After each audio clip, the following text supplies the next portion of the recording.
जय हिंद, जय संपूर्ण क्रांति, जय सुभाष, जय प्रकाश। कुछ खबरों के साथ आपके दरबार में हाजिर हो गया इंद्र प्रकाश। मुख्यतः कुछ ऐसी खबरें जो लगता है कि आप तक पहुंचनी चाहिए, और खबरें तो तमाम समाचार पत्रों, प्रिंट मीडिया, इलेक्ट्रॉनिक मीडिया से मिली जाती हैं, सोशल मीडिया से भी बहुत सी खबरें मिल जाती हैं। लेकिन जनता खबर का उद्देश्य ये रहता है कि आप तक वो खबरें पहुंचाई जाएं जिन खबरों से शासन प्रशासन कभी कभी बेखबर रहता है, और कुछ खबरें ऐसी रहती हैं जो जनता तक नहीं पहुंच पाती हैं। उन खबरों पर खबर पहुंचाना और उनका चीरफाड़ करना, एक विश्लेषण करना कि उनका रहस्य क्या है, ये मुख्य रहता है। और हम चाहेंगे कि हमारे तमाम साथी जो ये कार्यक्रम देख रहे हैं वह भी अपने सुझाव हम तक पहुंचाएं, ताकि जनता खबर इसको और अच्छे ढंग से कर सके। उत्तर प्रदेश से एक खबर लेते हैं जिसमें तमाम मंत्री विदेश दौरे से लौटे हुए हैं, और निवेश को लेकर के उन्होंने बताया कि कौन कहाँ गया था, वहां से किसको कितना निवेश मिला है। निवेश को लेकर के उन्होंने अपनी बातें रखी हुई हैं। मत्स्य मंत्री उत्तर प्रदेश सरकार के श्री संजय निषाद जी, डॉक्टर संजय निषाद जी, गोरखपुर वाले, वो भी आए, वापस आ गए हैं विदेश दौरा करके। तो अब यह है कि विदेश दौरा इसलिए होता है कि भाई विदेश में जाइए, सीखिए, समझिए, और उसके बाद यहां पर भी वही चीज लागू करिए ताकि अपना देश विकसित बने। अभी अपना देश विकासशील देश है, विकास की तरफ बढ़ रहा है। अपना उत्तर प्रदेश विकासशील प्रदेश है, और विकसित प्रदेश बने, उत्तर प्रदेश विकसित प्रदेश बने, देश विकसित प्रदेश बने, कैसे बनेगा? 26 लोकसभा सीट वाला गुजरात कहां से कहां पहुंच गया, और उद्योगों का मालिक बन गया। उत्तर प्रदेश एक मजदूरों का प्रयोगशाला बनकर के रह गया, मजदूर उत्पादक रह गया। 80 सीट वाला, अब तक के सर्वाधिक प्रधानमंत्री देने वाला प्रदेश उत्तर प्रदेश। उस उत्तर प्रदेश जहां से सर्वाधिक प्रधानमंत्री निकलते हैं, उस उत्तर प्रदेश का हाल यह है कि वहां से सर्वाधिक मजदूर निकल रहे हैं। ट्रेन की ट्रेन जाती है भर करके मजदूरों की, गुजरात, महाराष्ट्र। तो महाराष्ट्र और गुजरात से भी आगे उत्तर प्रदेश निकले, ऐसा उत्तर ढूंढना है, और वो उत्तर ढूंढ रही हैं जनता दल आई इंद्र कुमार गुजराल की राष्ट्रीय अध्यक्ष माननीय श्रीमती चौधरी किरण सिन्हा जी। चौधरी किरण सिन्हा जी का प्रयास है, वो कहती भी हैं कि भाई उत्तर प्रदेश को क्या हो गया कि 80 लोकसभा सीट देता है, वहां से कितने लोग उद्योगपति हैं, कितने उद्योगों के मालिक हैं, और जो 26 देता है वहां से तमाम शहर, सूरत हो, अहमदाबाद हो, तमाम जगहों पर उत्तर प्रदेश के मजदूर जाते हैं। मुंबई फेमस है, पूना फेमस है, किस लिए जा रहे हैं? मजदूरी करने के लिए जा रहे हैं। और भी दूसरे प्रांतों में जहां उत्तर प्रदेश से लोग जाते हैं, खासतौर से यूपी बिहार के लोग जाते हैं, तो यूपी बिहार के लोग केवल दूसरे प्रांतों में या दूसरे देशों में मजदूरी के लिए ही न जाए, बल्कि वह मालिक भी बने, और ऐसी स्थिति बने, शोषण मुक्त समाज बने, न मजदूर रहे न मालिक रहे, अपने घर के मालिक रहे, अपनी खेती बाड़ी के मालिक रहे, अपने उद्योग धंधों के मालिक रहे, मालिक बन करके किसी का शोषण न करे, ऐसी व्यवस्था। और यह व्यवस्था दिया लोकनायक जयप्रकाश नारायण जी ने, नेताजी सुभाष चंद्र बोस ने। नेताजी ने पूरे देश को एकजुट करना चाहते थे और समृद्धशाली देश बनाना चाहते। नेताजी होते तो निश्चित रूप से पावर में होते। कुछ लोग जो है नेताजी को आज भी जीवित मानते हैं। नेताजी होते, पावर में होते, तो न जाने कब का भारत विकसित देश बन गया होगा। ऐसा बहुत पूरे विश्व के विश्लेषक, समाजशास्त्री, वित्त शास्त्री, अर्थशास्त्री, राजनीतिक स्वीकार करते हैं, मीडिया के लोग स्वीकार करते हैं। अब एक उत्तर प्रदेश की एक दूसरी खबर, वो मदरसों से। तो संडे को हो या फ्राइडे को छुट्टी, रविवार को हो या शुक्रवार को हो, ऐसा मदरसा बोर्ड के चेयरमैन ने मीटिंग बुलाई उत्तर प्रदेश की राजधानी लखनऊ में। तो वहां पर यह प्रस्ताव आया कि कुछ मौलानाओं का कहना रहा कि शुक्रवार को ही हो, क्योंकि बहुत से काम होते हैं, जिनको निपटाना जरूरी रहता है, इसलिए शुक्रवार को छुट्टी होना चाहिए। जबकि मदरसा बोर्ड के अध्यक्ष जो सद्र हैं, उन्होंने कहा कि नहीं भाई, आप शुक्रवार को भी सब कहीं नमाज पढ़ना होता है शुक्रवार को, तो लगभग हर मदरसे में मस्जिद है, वहां नमाज पढ़ लीजिए, 1 घंटे शुक्रवार को भी छुट्टी हो जाए। मदरसे के आसपास मस्जिद रहती है, एक ये बात हुई। दूसरी बात ये हुई कि संडे को छुट्टी रखी जाए। तो अब देखिए क्या होता है, इस पर एक विचार विमर्श चल रहा है। दूसरा एक और व्यवस्था आ गया उसी पर कि टाई बेल्ट हो, मदरसों के जो छात्र होंगे अब उनको टाई बेल्ट पहनाया जाएगा। तो शर्ट है, टी शर्ट है, पैंट है, जैसे होता है कॉन्वेंट स्कूलों में, वैसे ये सब किया जाएगा।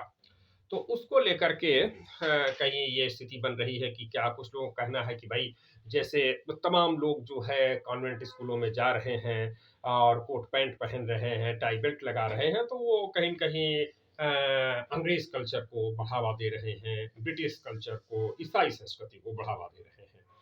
तो हमको हमको ईसाई नहीं बनना है, हमको जो है हमारे इस्लाम में ही रहने दीजिए, ऐसा कुछ मौलानाओं का कहना है कि हमें ईसाई मत बनाइए, हमें मौलाना है, हमें मौलाना ही रहने दीजिए। तो इस प्रकार के विषय आ रहे हैं। ये जो मदरसा बोर्ड की जो कवायद चल रही, इस पर देखना है क्या होता है। एक सहारनपुर से खबर है। तो सहारनपुर में बहुजन समाज पार्टी की नेता ने वहां पर घोषणा कर दिया है मेयर के लिए इमरान मसूद की पत्नी। इमरान मसूद वहां से चेयरमैन भी रह चुके हैं, तब वो सहारनपुर नगर निगम नहीं था, टाउन एरिया थी। और उनकी पत्नी सामिया मसूद, इनकी घोषणा बहुजन समाज पार्टी ने कर दिया है। और संभवतः उत्तर प्रदेश का पहला जो प्रमुख पार्टी ने घोषणा किया है। तो सामिया मसूद को सहारनपुर मेयर प्रत्याशी के रूप में बहुजन समाज पार्टी ने घोषित कर दिया है। अब यहाँ पर इमरान मसूद पहले कांग्रेस में थे, कांग्रेस के सचिव थे, कद्दावर नेता थे, सोनिया गांधी, प्रियंका गांधी, राहुल गांधी के करीबी माने जाते थे। और एक उन्होंने जो है बयान दे दिया था माननीय प्रधानमंत्री जी के संबंध में, तो उसको लेकर के फिर वो काफी बोटी बोटी वाला बयान, तो बड़ा चर्चा में आए और उनको जेल भी जाना पड़ा और ये सब रहा। तो इधर जो चुनाव, वहां से सांसद इस समय है फजलुर रहमान कुरैशी। तो फजलुर रहमान कुरैशी वो ओबीसी समुदाय के माने जाते हैं और इमरान मसूद को जो है फॉरवर्ड मुस्लिम माना जाता है। तो अब ये देखना होगा कि फॉरवर्ड मुस्लिम बैकवर्ड मुस्लिम में क्या होता है। और फजलुर रहमान का संकेत अभी कुछ आया नहीं है, क्योंकि कहा जा रहा है कि फजलुर रहमान की को नजरअंदाज करते हुए बहन मायावती जी ने वहां पर इमरान मसूद को उतारा है। इमरान मसूद जैसा कि मैंने बताया पहले कांग्रेस में थे, फिर समाजवादी पार्टी में आए और समाजवादी पार्टी 2022 में आए। तो समाजवादी पार्टी में अखिलेश यादव जी ने उनको प्रत्याशी नहीं बनाया। और तो खैर उस समय तो उन्होंने कुछ नहीं बोला, लेकिन बाद में उन्होंने बहुजन समाज पार्टी ज्वाइन कर लिया और मायावती जी ने पश्चिमी उत्तर प्रदेश का विशेष प्रभारी उनको जो है बनाया कि वो कार्यभार देखेंगे। तो पिछली बार जो चुनाव जीते हुए थे 2017 में हुआ था, तो फजलुर रहमान कुरैशी कुछ वोटों से हार गए थे और उनके स्थान पे भाजपा के संजीव वालिया चुनाव जीत गए थे। तो अब देखना है कि भाजपा की क्या स्थिति होती है, किस तरीके से मेयर के चुनाव में, चूंकि चौतरफा घेराव हो रहा है, चाहे जनता दल आई हो, चाहे समाजवादी पार्टी हो, बहुजन समाज पार्टी हो, कांग्रेस, जो भी है वो घेरने में लगे हुए हैं। तो देखना होगा क्या परिणाम आता है। और अभी चुनाव की जो बात आई है कि अभी तो ओबीसी का चल ही रहा कि ओबीसी की क्या स्थिति होगी, और ओबीसी को ला करके वो 3 टेस्ट का फॉर्म चल रहा है कि उसके अनुरूप नहीं है। और फिर एक मसला और फंसेगा, वो आगे अभी तत्काल हो भी जाता, जैसे बिहार में हो गया कि भाई वो आरक्षण को लेकर के हो गया चुनाव, मध्य प्रदेश में हो गया था, चुनाव हो गया, उसके बाद फिर जो है चुनाव कराना पड़ा। तो उत्तर प्रदेश में अति पिछड़ों के आरक्षण के संबंध में मामला फंसेगा। माननीय किरण सिन्हा जी बराबर मांग कर रही हैं, जनता दल आई बराबर मांग करे कि अति पिछड़ों को भी आरक्षण दीजिए। जब जस्टिस राघवेंद्र कुमार की रिपोर्ट आ गई है, तो फिर देर किस बात की, जस्टिस राघवेंद्र कुमार की रिपोर्ट को लागू किया जाए और अति पिछड़ा माने तेली, तमोली, नाई, बारी, कहार, ये जितनी भी अति पिछड़ी जातियां हैं उनको जो है आरक्षण दिया जाए, उसमें दर्जी भुर्जी अभी जो है उनको आरक्षण सुनिश्चित किया जाए। क्योंकि अभी क्या होता है कि इनके आरक्षण कोई और ही ले जाता है, ये प्रमुख बात रही। बिहार से है, तो बिहार में बोधगया में दलाई लामा जी रहेंगे वहाँ पर और 1 महीने का प्रवास करेंगे। तो 1 महीने तमाम लोग जो है विभिन्न शहरों से लोग, विभिन्न जिलों से लोग, विभिन्न प्रदेशों से लोग बोध गया जा रहे हैं और दलाई लामा के सानिध्य में रहेंगे। उनसे विचार-विमर्श और प्रवचन और प्रबोधन इन सब का लाभ उठाएँगे।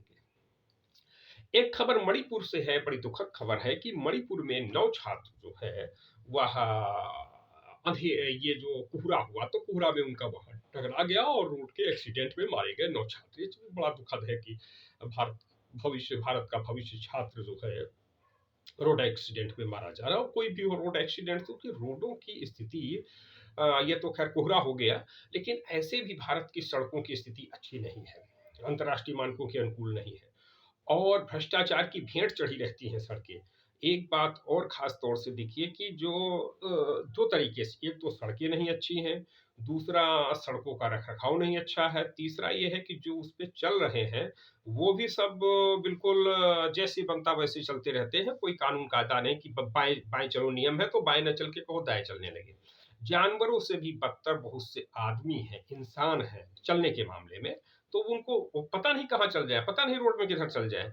तो इन सब के लिए यातायात के नियमों को और ये नियमों को प्रचार-प्रसार करने की ज़रूरत है। अभी भी लोगों को बहुत ख़ास तौर से उत्तर भारत के लोगों को, जहाँ से हम जुड़े हुए हैं, जो कार्य कर रहे हैं, यूपी, बिहार, झारखंड हो गया, वो आसाम भी है, उसमें बंगाल भी है, उड़ीसा भी है और इधर का मध्य प्रदेश, छत्तीसगढ़, राजस्थान एरिया, तो हरियाणा वगैरह भी उसी में शामिल। तो इन सब में जो है बड़ी स्थिति ये है कि नियमों का पालन, यातायात के नियमों का पालन ठीक से नहीं हो पा रहा है। ये रहा। दूसरा ये है कि झारखंड में जो है वहाँ की सरकार ने निर्णय लिया कि अब 75% भर्ती हम यहाँ से करेंगे, ये निजी क्षेत्र की। तो निजी क्षेत्र में 75% भर्ती किसकी होगी? जो झारखंड के मूल निवासी होंगे वहाँ के मूल निवासी झारखंडी, उन झारखंडियों के द्वारा, झारखंड के मूल निवासियों के द्वारा 75% निजी क्षेत्रों में भी आरक्षण लागू किया जाएगा जनवरी से, ऐसा सोरेन सरकार ने झारखंड की कहा हुआ है। देखिए क्या होता है। और सीधी मध्य प्रदेश, तो अभी हमने देखा मोरबी में इतना बड़ा हो गया दुर्घटना जिसमें सैकड़ों लोग मारे गए। बिहार में शराब से तो सैकड़ों लोग मारे ही गए। बिहार में एक नदी का जो आया हुआ था गंडक नदी पर, तो गंडक नदी में जिस तरीके से वहां पर पुल गिर गया, वो तो कहीं कोई मरा नहीं, लेकिन वो 14 करोड़ का पुल और 14 दिन भी नहीं चल सका, कोई उद्घाटन के पहलवे जो है वो जो है भरभरा के गिर गया। तो उसी प्रकार से सीधी मध्य प्रदेश से भी खबर आ रही है कि वहां पर सीधी से सिंगरौली रोड है, सीधी सिंगरौली रोड पर सोन नदी है, तो सोन नदी पर पुल बना हुआ था, उसमें एक बार क्रेक आ गया था तो उसको ठीक कर दिया गया, दोबारा फिर वहां पर क्रेक आ गया है, दूसरा क्रेक आ गया है। तो ये सीधी का ये प्रकरण है। तो अब वहां पर सरकार को करना चाहिए, क्या सरकार करती है। और चूंकि ये इतना अधिक भ्रष्टाचार हो जाता है, ये सब जो है साधारण ये सब जितने उसमें जो है शासन के लोग, प्रशासन के लोग, उद्योगासन के लोग, कि जो भ्रष्टाचार में एमपी एमएलए भी शामिल है, मंत्री भी शामिल रहता है और अधिकारी भी शामिल रहते हैं। सबका उद्देश्य खूब पैसा कमाओ, खूब बड़का आदमी बनल बा और खूब जो है बंगला बनाओ, खूब गाड़ी बनाओ, यही सब है, पूरा खाओ पियो मस्त रहो। और इतना ही नहीं, उद्योगासन में जो माफियाज को जो ठेका मिलता है, व्यापारी को ठेका मिलता है, कंपनी को ठेका मिलता है, तो नियमों का अनदेखी की जाती है, मानकों के अनुरूप नहीं बनाया जाता है, इसलिए ये सब स्थितियां होती है। जनता सोई रहती है, जनता को निकलना चाहिए, देखना चाहिए। वो आशा सरकार से करती है, तो सरकार ही जो है कमीशन लेने वाली, कमीशन देने वाली, कमीशन ले दे करके ओके करने वाली, सब ओके मामला हो गया। लेकिन जब वो प्रयोग में आता है, मोरबी जब प्रयोग में आया ना, तब दुर्घटना हो गई, मानकों का उल्लंघन हुआ, दुर्घटना हुई। बिहार में जब प्रयोग में आया, उद्घाटन के पहलुए भरभरा के गिर गया पुल, गंडक नदी का भ्रष्टाचार, गंडक नदी का भ्रष्टाचार उसी में दिखाई पड़ गया।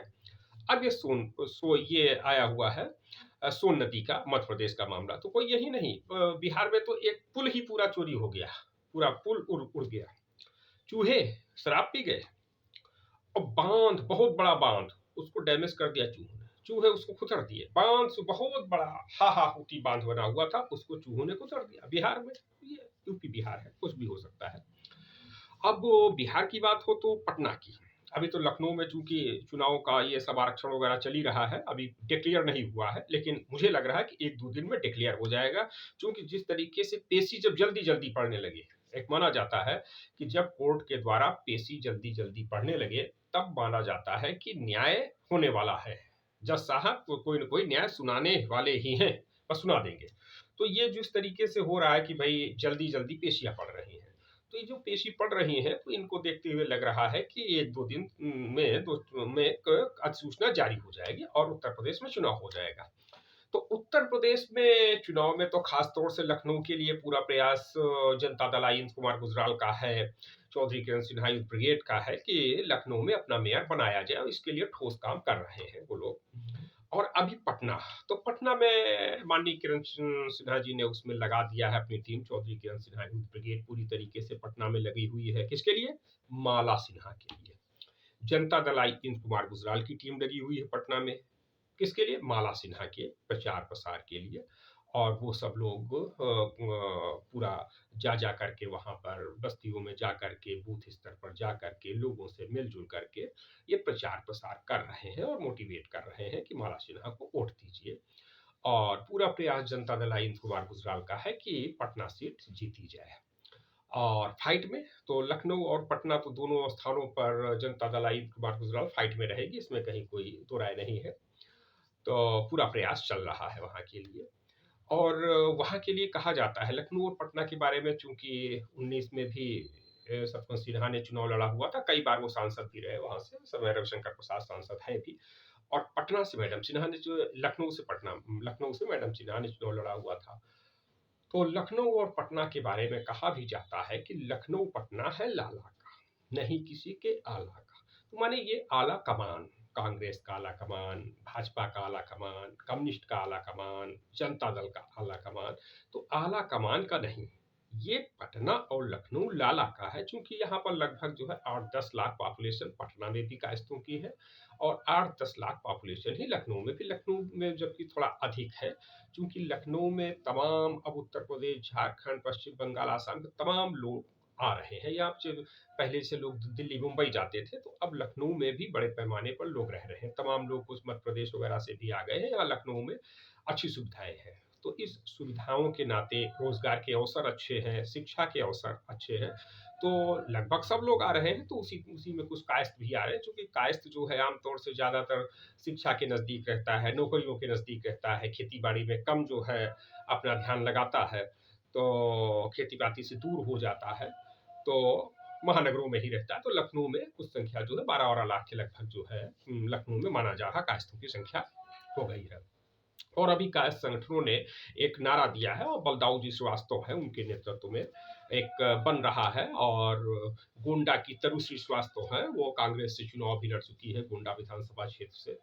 और चित्रगुप्त सेना, उसके चित्रांश सेना, और प्रतापगढ़ के सत्यप्रकाश श्रीवास्तव है। तो ये सब लोग मिल करके एक साझा कार्यक्रम बना रहे हैं, खेती बेटी बचाओ। तो खेती बेटी बचाओ, और हालांकि एक नारा आया, खेती बेटी बचाओ चोरों से, किरण सिन्हा लाओ जोरों से। तो माननीय किरण सिन्हा जी को लखनऊ और पटना से लोकसभा चुनाव लड़ाना है, जिताना है, और 2024 में प्रधानमंत्री बनाना है। चूंकि यशवंत सिन्हा जी संयुक्त विपक्ष के उम्मीदवार थे राष्ट्रपति के, तो उसी प्रकार से माननीय चौधरी किरण सिन्हा जी होंगी 24 में संयुक्त विपक्ष के उम्मीदवार प्रधानमंत्री के लिए। तो जब यशवंत सिन्हा जी को बड़े बड़े नेता नहीं मान रहे थे, हमारी तमाम बड़े नेताओं से बात होती थी यशवंत सिन्हा जी, तो लोग चौंक जाते थे यशवंत सिन्हा कैसे। लेकिन हम जानते थे कि यशवंत सिन्हा राष्ट्रपति के कैंडिडेट होंगे, राष्ट्रपति बनेंगे। अब वो बहुत अच्छा वोट भी था, सब कुछ था, कुछ ऐसी साजिशें हुई जिनके तहत वो राष्ट्रपति बनने से रुक गए। लेकिन किरण सिन्हा जी के बारे में वो साजिशें नहीं कामयाब हो पाएंगी, उनको पर्दाफाश हो जाएगा। लेकिन संयुक्त विपक्ष की उम्मीदवार 2024 में होंगी जनता दल आई की राष्ट्रीय अध्यक्ष माननीय श्रीमती चौधरी किरण सिन्हा जी। तो ठीक है, अब उनकी टीम लखनऊ पटना में जो काम कर रही है, आप सब लोग भी लगे अपने स्तर से, और देखिए किसको जिताना है, किसको क्या करना है, किसको हराना है, किसको रोकना है। और एक बात ध्यान रहे कि हमको लोकनायक जयप्रकाश नारायण जी की संपूर्ण क्रांति को लाना है। संपूर्ण क्रांति, जब हर स्तर पर क्रांति होगी तभी अपना देश आगे बढ़ेगा। तो इस देश को आगे बढ़ाना है तो लोकनायक जयप्रकाश नारायण जी की संपूर्ण क्रांति को आगे बढ़ाना होगा। नेताजी सुभाष चंद्र बोस के सपनों को आगे बढ़ाना होगा। तो इसी के साथ आप सभी को जय हिंद, जय भारत, जय हिंद।